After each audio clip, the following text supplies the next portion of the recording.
Okay, in your previous lesson of history, you learned about how the British East India Company came to India. First of all, they came to India for doing trade, and then slowly and slowly they realized that if they want to do trade in our country, they need to acquire territory. Because without acquiring territory, it would be very difficult for them to do trade in India. And with that reason, they put in different kinds of laws, like the law to paramountcy, doctrine of lapse, the subsidiary alliance, all these things they put so that it would be easier for them to acquire territory. And once this was done, we also saw a map of how the control of the British Empire, the British East India Company expanded to almost cover 70% of India.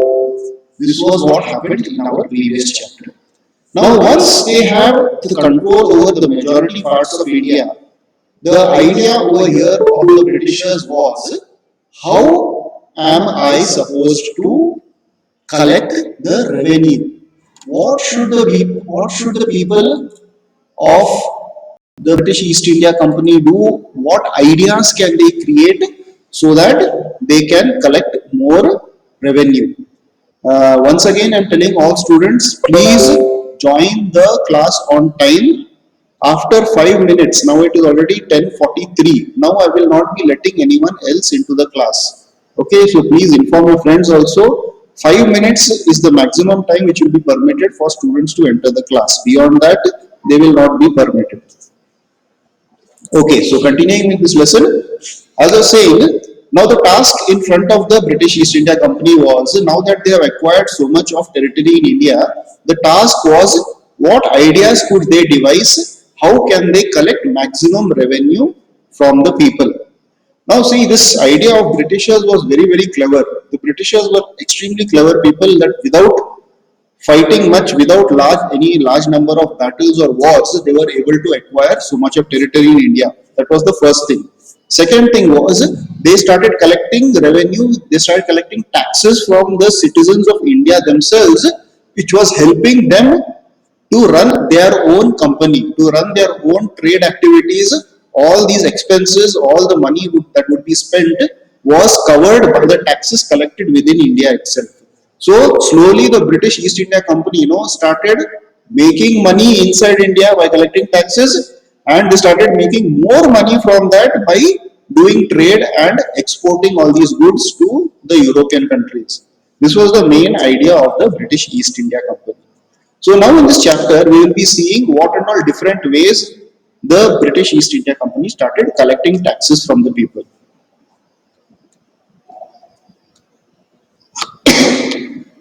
So the grant of Diwani and financial powers. This grant of Diwani basically is the power to collect taxes from the people. That was the power of Diwani, which was called, Diwani is a Hindi word. So over here, this grant of Diwani means the power to collect taxes from the people. The East India Company was made the Diwan of Bengal on 12th August 1765. By then, Mughal Emperor Shah Alam II. Thus, the company became of the chief financial administrator of the territory of Bengal. So, whatever revenue, whatever tax was to be collected in Bengal, the entire tax was collected by the British East India Company. The company's officials understood one important aspect of expanding their base in India. They understood the importance of those who had ruled the countryside in the past and had enjoyed authority and prestige. The company wanted to be careful not to annoy these people. The company knew very well who are the important people in India, who are the rulers who still have control over their territories, and who were those rulers who had lots of influence over their people in those territories. The company knew these kings and noblemen very well, and they made it sure that they would not disturb these kings.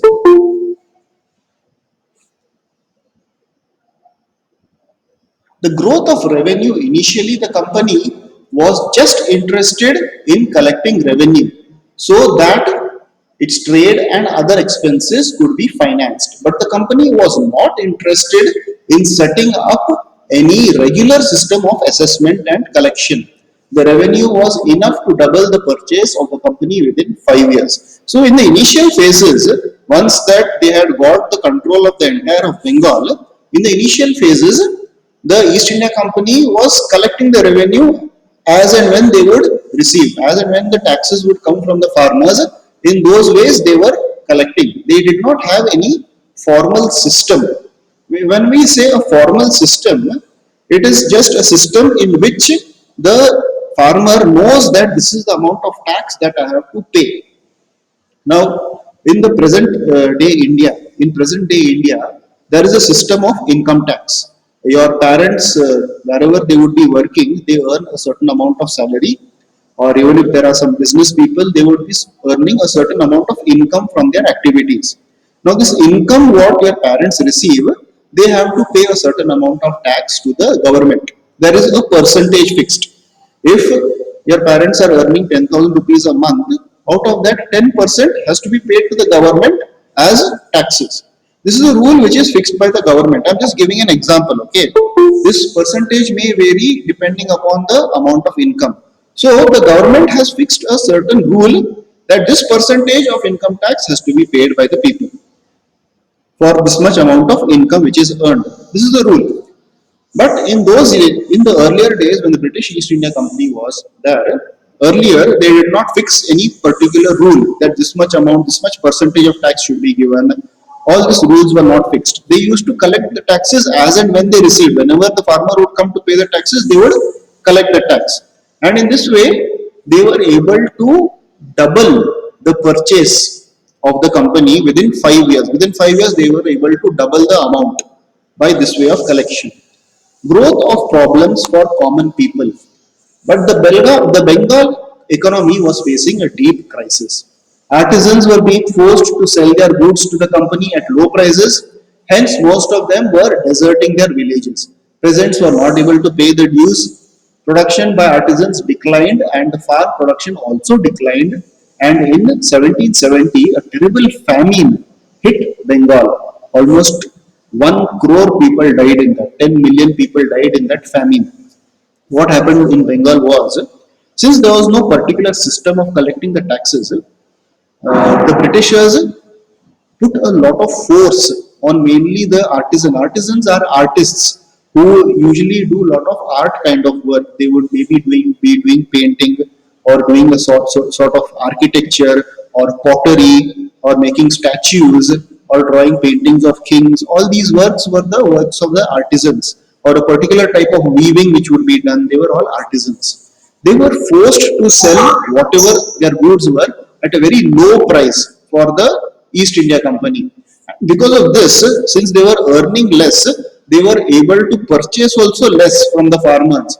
And because of the cycle, when I earn less, I purchase less. If I purchase less, the earning of the other person also is less. So if the earning of the other person is less, he will again be able to pay less taxes. So because of this, the amount of taxes which the Britishers were collecting was very small amount. It was not a very large amount. They were not able to collect big amount of money. And another problem which came was in the year 1970, there was a famine. Famine means maybe because of rain, because of shortage of rain, the farmers were not able to produce enough crops, and because of this there was a shortage of food. Famine basically means a shortage of food. The shortage of food could be caused by anything.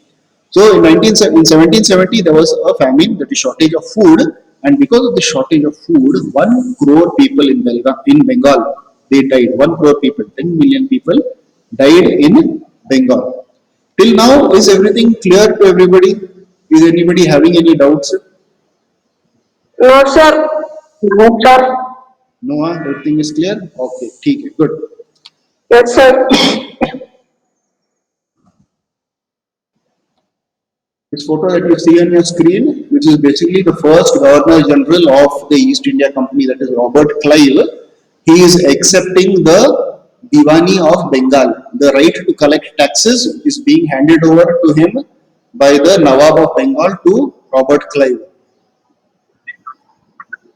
A little background about Robert Clive, who this person is and what he has done.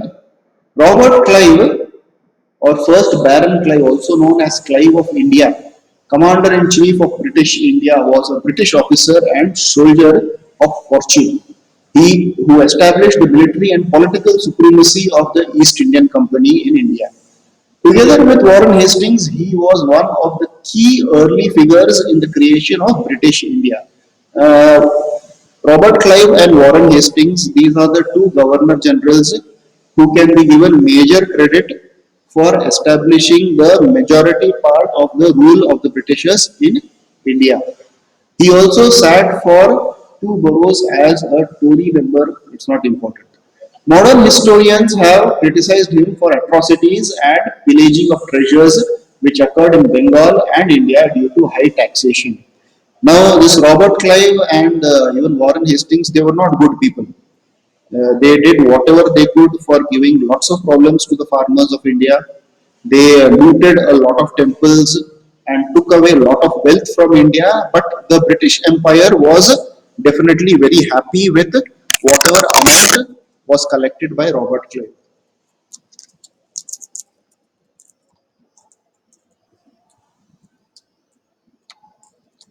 Okay, so now the situation in Bengal is such that there is a famine.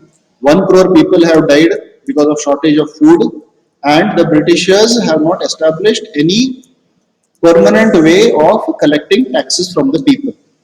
They need to devise a way in which proper amount of tax can be collected from the people, which will benefit the East India Company. The company had to take some steps to improve agriculture by improving investment in land. Investment in land means putting money for the purpose of the agriculture and for making the land better. The permanent settlement was introduced in the year 1793. According to this, the Rajas and Talukdars were recognized as Zamindars and were given the responsibility of revenue collection from the peasants. So in the villages, we had a few categories of people like the Rajas, there were small local rulers, small kings, and Talukdars. Talukdars were people who were in charge of the talukas. You know that the state is divided into state, district, and then taluka, and then below that villages. So these were the people who were recognized as zamindars by the British, and they were told that you people have to collect the taxes from the farmers. Whatever taxes the peasants give, you people have to collect. The amount to be paid was fixed permanently, and hence the name permanent settlement. What they did was they fixed one percentage of amount as tax and said that this is the fixed amount of tax which should be given to us. Whether the farmer is able to grow crops, he is having problem, all this the British were not bothered about. The farmers compulsorily had to pay this much amount of tax. It was fixed. It was fixed permanently. The company officials felt that it would ensure a regular flow of revenue. Revenue means income, income to the company. That is the meaning of revenue. So by putting this permanent settlement, the Britishers, they thought that once we have fixed this amount of income, now the compulsorily the farmers have to pay us this amount, and continuously amount will keep on coming to the East India Company. They also felt that this would motivate the zamindars to invest in improving the land. The zamindars would benefit from increased production because the revenue demand would not be increased. What they thought was by giving a permanent settlement, for once you pay this much amount, however you can, you pay this much amount. The zamindars would get lots of money by this way, and then the zamindars, they would try to invest more in the land, making the land better so that more better crops would grow from that. This is the thinking of the British. This is what the Britishers thought. If we get more income, the zamindars also will get more income, and then those zamindars will use that money to make the land better. This was how the permanent settlement was supposed to work. But now there is a problem with this. In theory, Whatever I have explained to you about the permanent settlement, how the permanent settlement was supposed to work, it sounds good. When I write it somewhere and keep it, this permanent settlement, it sounds good. हाँ, अच्छा plan है ये, अच्छा amount of income आएगा इससे. But in reality, this is not true. There were many problems with this particular type of method. Let us see what these problems were. The revenue or the income was fixed at a very high level. The amount the peasant, the farmer had to pay as income tax, this amount was very, very high, extremely high. That, that the zamindars found it difficult to pay. The zamindars were finding it very difficult to pay this high amount. A zamindar who failed to pay the revenue lost his zamindari. If the zamindar was not able to collect from farmers and not able to pay the Britishers, then the Britishers would get angry and they would remove him from that zamindari. They would remove him. You are no longer zamindar, they will appoint somebody else.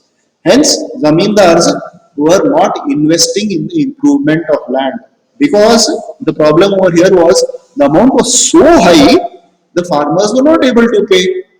And when the farmers are not able to pay, the zamindars also were not able to earn anything.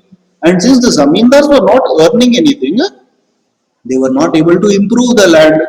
If they don't improve the land, then you will not get better crops. So it is a continuous cycle over here. But the situation changed by the first decade of the 19th century. There was high price and expansion in cultivation. The income of the zamindars increased, but it did not result in any gain for the company because of fixed revenue demand. Again, what happened was this permanent settlement, they had fixed one certain percentage. This much percentage you have to give. So, if the crop is bad, you have to pay the same percentage. If the crop is extremely good, also same percentage you have to pay. So, the Britishers, they will not benefit if the production or the farming activities from the farmer is very good. The Britishers would not earn anything extra because the percentage was fixed at a certain amount. This was the problem with the permanent settlement. The zamindars preferred to earn as much profit as they could and very rarely they bothered about investing in land. They were just happy to lease out the land to the tenants. Many of the zamindars, they did not want to work towards improving the land. They thought this much income is coming for us. It is okay. We will use this income and we will live happily. Why should we simply spend that money for improving the land and all that? Let it go. We will get that money. We will be happy. The system was extremely oppressive for the cultivator. Whoever was farming the land, the system was very oppressive. Oppressive means it was a very bad system for them. He had to pay a high rent to the zamindar, but there was no security of his right on the land. Cultivator often had to take loan from the money lender to pay the rent. Failure of paying the rent meant eviction from the cultivator from the land. Means the rent was so high, whether the crops were good or bad or whatever, the Britishers did not bother, the zamindars also did not bother. The farmer was forced to pay that much amount of tax. And for paying this tax, many times the poor farmer, he had to go to the money lender and he had to take loans. He would take loan and then he would pay the tax to the zamindars. And in this way, when you have to take loan for paying your taxes, after some time what will happen? You don't have any money left with you for repaying that loan also. So the zamindar finally had to remove that farmer from that land. This was the problems with the permanent settlement system. Okay. So students, have you understood this permanent settlement system, how it worked, what the problems were? Yes, sir. Is anybody any happy? Sir, Yes, tell me. You have a doubt. sir, can you send the recorded video because of the network problem? I cannot understand. Yeah, recorded video for all the classes we are pasting in the same lecture. This itself, you will below the Google Meet, you will find the recorded video. Another 5 minutes, it will be uploaded over there.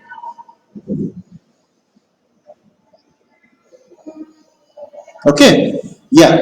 So we will be stopping the class over here. We learned about the permanent settlement system. We learned about how the Britishers got the right to Diwani from the Bengal Nawabs, and then how they started working towards collecting the income tax from the people.